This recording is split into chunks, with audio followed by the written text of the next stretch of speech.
Assalamualaikum warahmatullahi wabarakatuh. Perkenalkan, nama saya Desram Sapitra LS. Saya berasal dari kelas 3B Perbankan Syariah.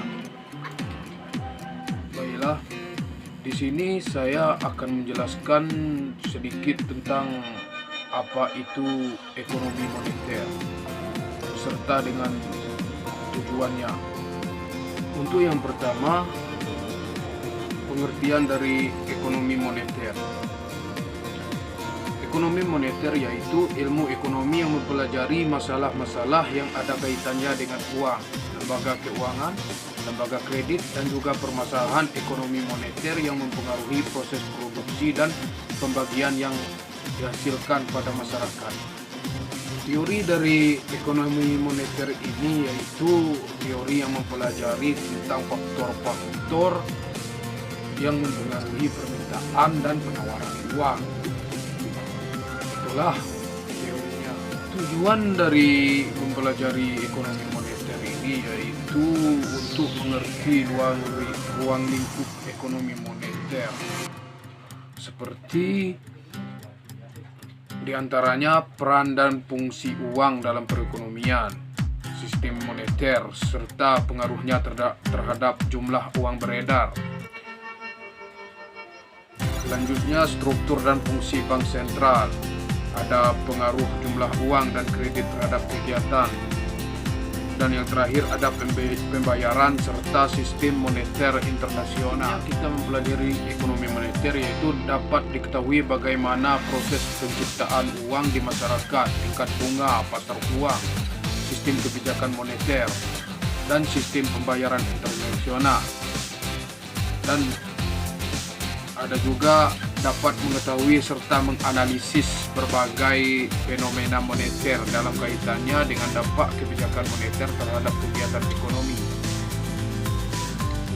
Itulah dua pokok pentingnya ekonomi moneter.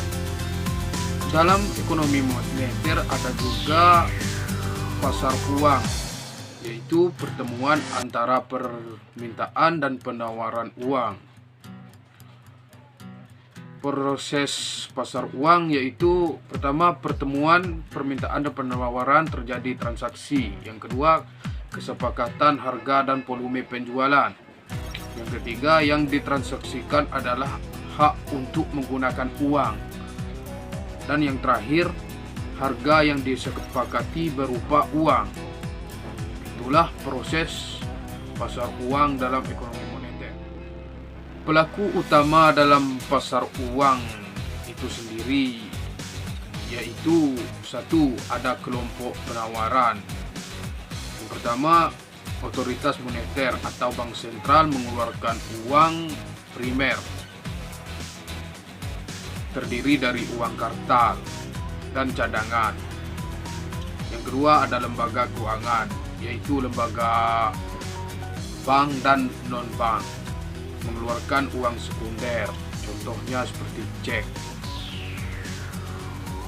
Yang kedua ada kelompok permintaan, seperti rumah tangga dan perusahaan, dan lain sebagainya. Dari sedikit penjelasan yang saya sampaikan tentang apa yang ada dalam ekonomi moneter tadi, dapat saya simpulkan ekonomi moneter ini sangat